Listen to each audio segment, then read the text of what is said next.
ان الصلاۃ تنہی عن الفحشاء والمنکر، یہ نماز انسان کو بے حیائی سے، یہ نماز انسان کو برائی سے اور منکر کاموں سے، حرام کاموں سے روکا کرتی ہے۔ میرے پیارے بھائیوں، آپ نماز پڑھو، دنیا کی زندگی کے مقصد کو سمجھو، اپنی زندگی کو اللہ رب العالمین کی عبادت، اللہ کی بندگی میں گزار لو، اللہ تعالیٰ سے جہنم سے بچنے کے لیے دعائیں کیا کرو، فریاد کیا کرو، اور سنو کائنات کے امام جناب محمد رسول اللہ صلی اللہ علیہ وسلم نے ارشاد فرمایا تھا، اتقوا النار ولو بشق تمرہ، اتقوا النار ولو بشق تمرہ، اے لوگو تم جہنم سے بچو، جہنم سے بچو، جہنم سے بچنے کے لیے تم تدبیریں اختیار کرو، ولو بشق تمرہ، اگر تمہارے پاس بہت زیادہ پیسہ نہیں ہے، بہت کچھ نہیں ہے، اللہ کی راہ میں دینے کے لیے کچھ بھی نہیں ہے، تو ولو بشق تمرہ، آدھی کھجور کا آدھا حصہ اللہ کی راہ میں صدقہ کر کے اپنے آپ کو جہنم کی آگ سے بچا۔ اور اگر کسی کے پاس یہ بھی میسر نہیں، کسی کے پاس کھجور کا آدھا حصہ بھی نہیں ہے، کسی اللہ کی راہ میں دے کر کے، اللہ کے راستے میں دے کر کے اپنے آپ کو جہنم کے عذاب سے بچا لے، اللہ کے نبی نے آگے ارشاد فرمایا، فمن لم یجد فبکلمۃ طیبہ، جسے آدھا کھجور بھی میسر نہ ہو، اچھی گفتگو کر لے، اچھی بات کہہ کر کے، اچھا کلمہ کہہ کر کے، بھلی باتیں کہہ کر کے اپنے آپ کو جہنم کے عذاب سے بچا لے۔ میرے بھائیوں، اللہ رب العالمین نے ہمیں اور آپ کو بہت سارے مواقع فراہم کیے ہیں، ہم اپنی زبان سے اللہ رب العالمین کی تسبیح بیان کرتے رہیں، ہم اپنی زبان سے اللہ رب العالمین کی پاکی بیان کرتے رہیں۔ آپ نے کئی بار سنا ہوگا، مدنی کائنات جناب محمد رسول اللہ صلی اللہ علیہ وسلم نے ارشاد فرمایا تھا، کلمتان خفیفتان علی اللسان ثقیلتان فی المیزان، سبحان اللہ وبحمدہ سبحان اللہ العظیم، کلمتان خفیفتان علی اللسان، دو جملے ایسے ہیں، دو کلمے ایسے ہیں جو زبان پر ادا کرنے کے اعتبار سے انتہائی معمولی ہیں، مگر ثقیلتان فی المیزان، اللہ کے ہاں جو ترازو ہوگا،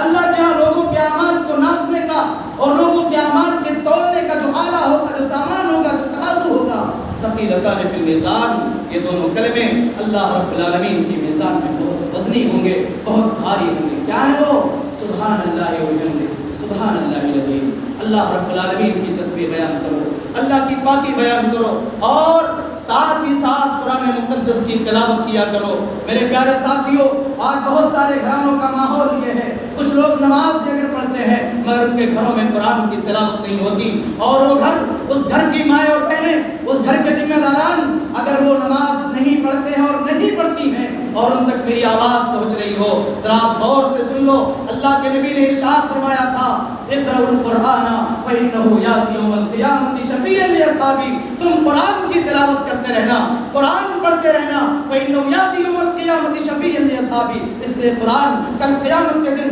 رب کی بارگاہ میں جب رب العالمین کسی بندے کے خلاف جہنم میں ڈالے جانے کا فیصلہ سنا دے گا، یہ قرآن اللہ کے سامنے آ جائے گی، یہ کتاب مقدس اللہ سے اپیل کرنا شروع کر دے گی، اے اللہ یہ تیرا بندہ جسے جہنم میں جانے کا فیصلہ تو نے سنا دیا ہے، اے پروردگار عالم یہ میری تلاوت کیا کرتا تھا، اے اللہ یہ مجھے پڑھا کرتا تھا، اے اللہ میری تلاوت کیا کرتا تھا، پروردگار اس تلاوت کی وجہ سے تجھے اسے معاف کر دے، اسے بخش دے اور جنت جہنم کے بجائے جنت میں داخل کر دے۔ سنیں اللہ کے نبی جناب محمد رسول اللہ صلی اللہ علیہ وسلم نے ارشاد فرمایا تھا، لا تجعلوا بیوتکم مقابر، اپنے گھروں کو قبرستان نہ بنانا، یعنی جس طرح قبرستان پہ نماز کی ادائیگی حرام، جس طرح قبرستان کے پاس نماز پڑھنا جائز نہیں ہے، ایسے ہی وہاں قرآن کی تلاوت نہیں کی جاتی، تم اپنے گھروں کو قبرستان نہ بنا لینا، یعنی قرآن پڑھتے رہنا،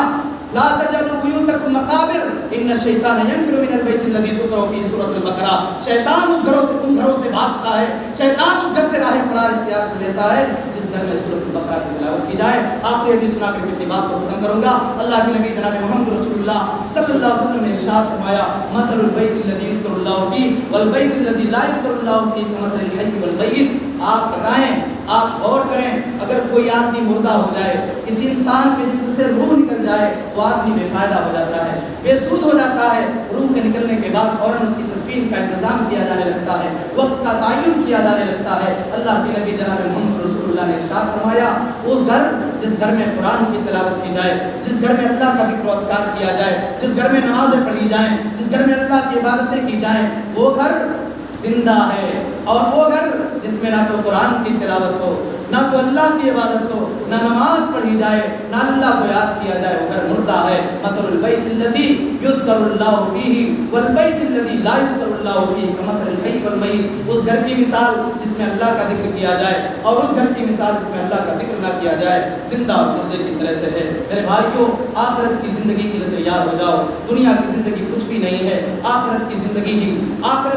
ہی باقی رہنے والی ہے۔ آخرت میں کامیاب ہونا یہی اصل کامیابی اور کامرانی ہے۔ دنیا کی کامیابی کوئی کامیابی نہیں ہے، یہ عارضی کامیابی ہوگی۔ آپ حقیقی کامیابی کے لیے فکر مند رہیں۔ اللہ رب العالمین سے دعا ہے، مولا کریم ہم تمام لوگوں کو آخرت کی تیاری کے لیے تیار کر دے۔ مولا ہم سب کی عبادتوں کو قبول فرما لے۔ الہ العالمین ہم سب کو زیادہ سے زیادہ عبادت کرنے کی توفیق عطا فرما، آمین۔ اور آخر میں اپنے ان ساتھیوں کو، ان بزرگ ہستیوں کو، ان معزز ساتھیوں کو، ان خوش نصیب لوگوں کو جو چند افراد نے ہماری دعوت کو قبول کرتے ہوئے آج مسجد میں اپنی حاضری درج کرائی ہے، اے اللہ میں ان کے حوالے سے تجھ سے دعا کرتا ہوں، پروردگار عالم ان کے اندر تو دوام بخش دینا۔ اے اللہ انہیں ہمیشہ اپنا عبادت گزار بندہ بنا کر کے رکھنا۔ اے اللہ ہم سب کو اپنا عبادت گزار بندہ بنا کر رکھنا۔ اے اللہ رب العالمین تو جب تک ہمیں دنیا کے اندر زندہ رکھنا، اپنا بنا کر کے رکھنا۔ مولا جب ہمارا خاتمہ ہو، جب تو ہمیں اس دنیا سے اٹھائے تو اپنا بنا کر کے اٹھا لینا، آمین۔ تقبل رب العالمین۔ اقول قولی ھذا واستغفر اللہ لی ولکم ولسائر المسلمین من کل ذنب فاستغفروہ انہ الغفور الرحیم۔ السلام علیکم ورحمۃ اللہ۔